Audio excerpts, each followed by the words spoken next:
Films in Focus with David Sterritt is underwritten by The Movie House, your destination for first-run Hollywood and independent movies, and a digital portal to the Met Opera, National Theatre Live, and special events worldwide in Millerton, New York, and on the web, themoviehouse.net. David Sterritt is the editor-in-chief of the Quarterly Review of Film and Video, contributing writer at Cineast, film professor at the Maryland Institute College of Art, and Robin Hood Radio's very own critic. He joins us weekly. The films Dune Part One, Bergman Island, and The Velvet Underground. So what have you gotten up to this week, David? Well, I'll tell you, Jill, there's a lot of stuff hopping here, as you can tell from these three titles, I hope. And I'd like to start off by saying some things about Dune Part One. Now, this is commonly being referred to as Dune, and this is just such an interesting sort of an origin story here. First of all, Dune, big, huge science fiction movie that everybody is talking about at the moment, is based on the novel of the same title, which I have read actually more than once, novel by Frank Herbert. And it is a science fiction project. The novel is a science fiction novel, very, very popular and very influential one in all sorts of ways. And it was made into a movie by none other than the great American, I call him a surrealist filmmaker, David Lynch, back in the middle 80s. And David Lynch's version of the novel Dune, which seemed at the time like a sort of a fairly ideal David Lynch project, since the big sort of setting for this whole story, this movie, this tale, is on a planet totally covered with sand.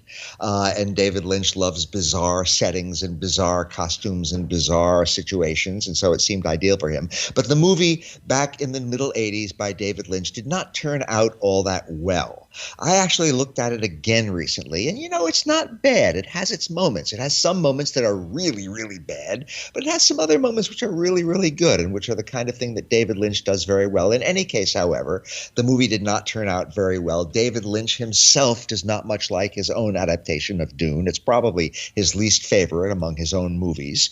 The only good thing about it was that when he made that movie, it was sort of a part of a production deal that also allowed him to make his movie Blue Velvet, which is one of his most interesting and personal movies. But anyway, that's all about the movie from the middle 80s. All these years, there's been wonder, will somebody else turn his or her hand to Dune and try another movie version of it? And now it has happened. And the director who has done this is Denis Villeneuve, who is a Canadian director. And he's a very interesting director, I think, in a lot of ways. One of his early movies, Ascendee, I think is actually probably his best. It's the one I like the best. In recent years, he's sort of turned into something of a science fiction specialist. He made the movie Arrival. He made Blade Runner 2049, which was the 3D sequel to the Ridley Scott Blade Runner. And now he has made Dune, which is officially known, if you actually look at the movie, it's officially known as Dune Part One. Now, one of the interesting things about this title is that when the movie opened, which was very recently, a few days ago from when we're talking, when the movie opened, Dune Part One was it. And it was unclear whether there would ever be a Dune Part Two. The big question was, would Dune Part One do well enough box office-wise so that there would actually end up being a second half? Because the movie only covers the first half of Frank Herbert's novel. So I will now leap to the chase here. It appears that in the week it's been out, Dune Part One has in fact done well enough at the box office, and now it has been announced that there will in fact be a Dune Part Two, although I doubt if we'll be seeing that for at least another year, because this is a very huge kind of a movie, and it'll take a while for Denis Villeneuve to get this movie done. The other interesting thing about Dune Part One, which henceforth I will simply call Dune, is that Denis Villeneuve is furious with Warner Brothers, the great Hollywood studio, for releasing it as streaming video at the same time it's in theaters. He insists that this movie has got to be seen in movie theaters, not streaming on your home screen. Fascinatingly, back in 1984, I remember interviewing David Lynch, one of my interviews with him way back then, and he insisted that his movie Dune had to be seen in movie theaters with great sound systems and all that. So that seems to be something that is leaping across the ages here. In any case, personally, I don't think it matters much whether you see Dune in a movie theater or whether you see it at least on a large home screen. But Denis Villeneuve would not be happy to hear me saying that. He insists it has to be seen in a theater because it's a huge, big, spectacular movie. Okay, fair enough. So, whether or not one agrees, it's, he has the right to say that.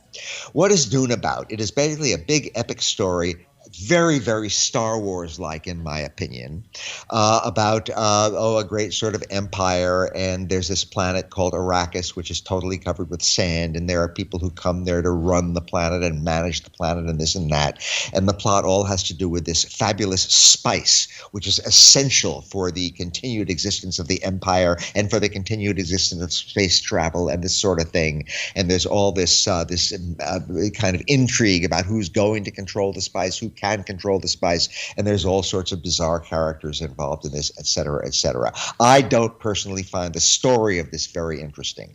I think to the extent that Dune Part One is a good movie, and it's a pretty good movie, it really has more to do with the visual spectacle of it and all of that. Now, the acting of it was one thing that I found really, really disappointing.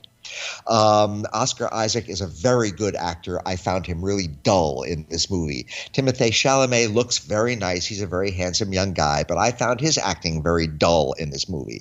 I found almost everybody's acting very dull in this movie. The one person who really stood out to me was Javier Bardem, who plays a character named Stilgar, and it's a very, very tiny little role. So, okay. One of the big problems, I think, with Dune is the acting. It's just really dull. The special effects are spectacular, as I suppose they should be. And the whole thing looks just wonderful and sounds just wonderful and is very exotic and all of that. And it really does have some wonderful moments along the way. But, it's over 2.5 hours long. And I probably found about 20 minutes of that to be really, really kind of compelling. Most of the rest, I just found it very sort of like a retread of the Star Wars conceit, this time with a lot of sand thrown in. So it's a perfectly good movie. If you love science fiction, you'll love this movie. It's finding an enormous number of fans. It's apparently doing very well, being released simultaneously in theaters and streaming. It's apparently, people are going to see it, and that's fine. And it's a very good, ambitious science fiction movie. It didn't do much for me, I have to say. And after a while, I was just hoping it would be over soon. So, okay, that doesn't mean I hated it. It just means that I did not find it exciting or compelling. I suppose that sometime around a year or so from now, there will be a Dune Part 2, and I personally hope that it's a whole lot more interesting and compelling and exciting than Dune Part 1. In the meantime, Dune Part 1 is what it is, and I'm sure a lot of people are going to go see it, and I'm sure a lot of them will have a very nice time, and I salute them all. For me, again, it's a perfectly good movie, but not an exciting movie and not worth all the hype that I'm afraid it's been getting from some people. Turning to our second movie now, let's do something which is really completely different. Bergman Island is a nice, quiet, intimate little art film written and directed by Mia Hansen-Løve, who is a talented director for sure. And it's a movie with a kind of a movie theme. We have the main character, very nicely played by Tim Roth and Vicky Krieps. They are a young married couple, and he is a filmmaker, and she is a screenwriter who's sort of stuck on her current project, not getting anywhere. And they go off to the island of Fara, off the coast of Sweden. Now, this is an island, the spelling looks in English like Faro, but it's pronounced Fara. And this is the island where, for much of his career, Ingmar Bergman, the fabulously, legendarily great Swedish filmmaker in real life, where he worked and lived. He made some of his films on Fara, and he lived there for a good part of his life, and especially the later part of his life, when he was sort of a semi-recluse, living in this little island in the middle of nowhere with his wife. So that is what Bergman Island refers to. It refers to this island of Fara, where this young couple named Tony and Chris go.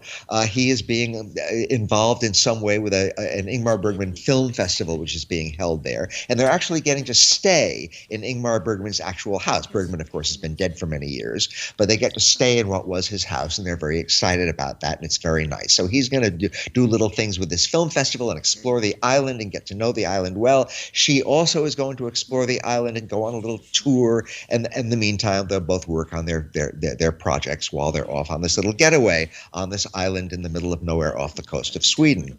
Now, what happens is that they both meet other people, and a little bit of sort of romantic romantic intrigue develops here, and you can see that there are little cracks in what appears on the surface to be a pretty happy marriage between Tony and Chris.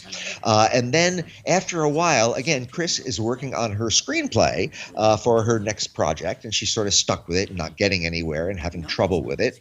And after a while, and this is a surprise that happens long into Bergman Island, we suddenly start seeing the movie that she is developing in her own mind. It becomes a film within the film that we are watching. And that has its own dynamics, its own characters, its own sort of intersection with the actual lives of Tony and Chris as they, wend their way around the island and go on their little tours and get, do their own little things, sometimes together and sometimes apart. So what we have in Bergman Island is basically two movies for the price of one.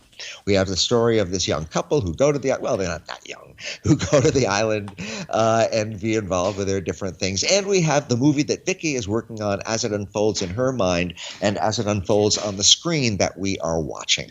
So that is what Bergman Island is all about. It's a very nice movie. I did not find it, I'm going to say sort of the same thing I said about Dune Part One. I did not find it a very compelling movie. I did not find it an exciting movie. It's a nice movie. It's very well acted. It has interesting characters, but it never quite catches fire for me. I wish it were just a little bit more powerful in the emotions that it puts on the screen. I saw it, but I didn't really feel it. That said, it's just lovely to know that people like Mia Hansen-Løve are still out there making intimate, seriously intended art films that deal with emotions much more than with action. This is a very character-driven movie, a very dialogue-driven movie. It has some interesting secondary characters along the way. So even though it didn't excite me, I'm very glad that movies like this still get out there and still get into theaters. Aside from all the huge action spectacles that we are constantly bombarded by. And I recommend Bergman Island. I recommend it with reservations, but it's a very nice movie, and I think it deserves to be seen by anybody interested in serious film these days. Our third movie, once again, something completely different, The Velvet Underground, which is made by one of the most gifted filmmakers around these days, Todd Haynes. Todd Haynes is mainly a fiction filmmaker. He does not usually make documentaries, and this is very much a documentary. I regard Todd Haynes as a truly, truly amazing director. His movie Safe, back from 1995, is, for my mind, not just the best movie of 1995, but the best movie of the entire 90s. And it's a brilliant film, and every time I see it, I'm completely blown away by it again. His other movies include Far From Heaven, which is also an excellent movie, Carol, which is quite a wonderful movie. He's a really, really good filmmaker. He's a gay filmmaker, and some of his filmmakers deal with gay themes, and then again, some of them don't.